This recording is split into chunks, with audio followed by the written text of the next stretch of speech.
Probably the first piece of advice is that everybody's going to be different, right? And one of the things I was blessed with from my corporate career was in that HR seat all the time. I got really good to getting in rapport with all kinds of different personality types, right? So I think when people are trying to approach every conversation the same way with every person, you're gonna, there's four main different kinds of personality types, right? You got your real big driver who just puts their head down and, don't waste their time. Don't just give them the facts and the information, and they'll still love you for the service they give you. They just might not need as much time on the phone or whatever, right? Just give me the facts and the details.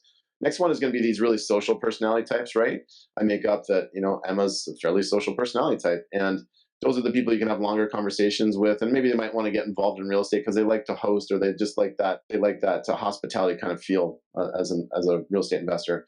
Then you're going to get the people that are a lot more skeptical, and it doesn't mean that they're not going to pull the trigger on an investment property, but they're going to need a lot more facts and details and maybe testimonials and reports and studies on the area of like proof of concept. And then you're going to kind of have like that warm fuzzy personality where I call them like the mother hen, right? So they get things done, but they also have that warm fuzzy feeling too. So they're really good with like managing all the business parts and things of that nature. So that's one tip, is obviously make sure you know who your client is and you can get in good rapport, because there's nothing worse than when someone's just pitching me the same thing, talking the same way, and I'm like, you lost me, man. Like if someone tries to talk super technical to me, I'm like, you're talking in acronyms and all this other stuff, and I don't talk in acronyms. I know what they are, obviously, but just talk to me like a regular person and let's just get to it. But they can also be like taking the time to learn how to be an investor themselves. I think it's awesome when a realtor actually buys a property for themselves. It's almost like somebody who's working at the clothing store, but they don't wear any of the clothing there. So they should have maybe own or have a goal of owning more than just their own property. It's like, yeah, do a flip or do a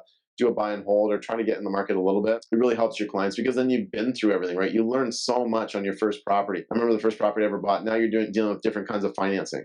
Now you're dealing with like different kinds of renovations too, because you're not renovating it like your own house. You're renovating it like a rental.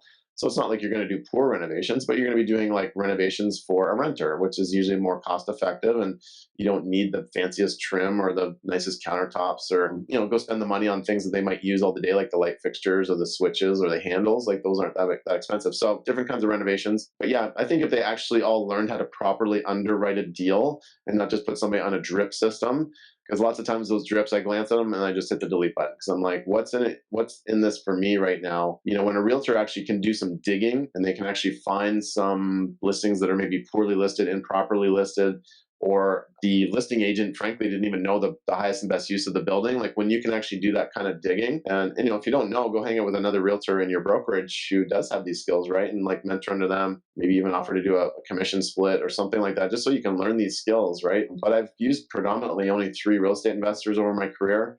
I have had done one-offs with other ones, but most of 80% of my purchases have been with 3 realtors, right? Because they get it, they understand it. And when you treat your clients well, they can just keep buying more and more properties, right? Because then we start getting different kinds of financing and recycling cash. And Check out our YouTube or Spotify channel, and don't forget to subscribe.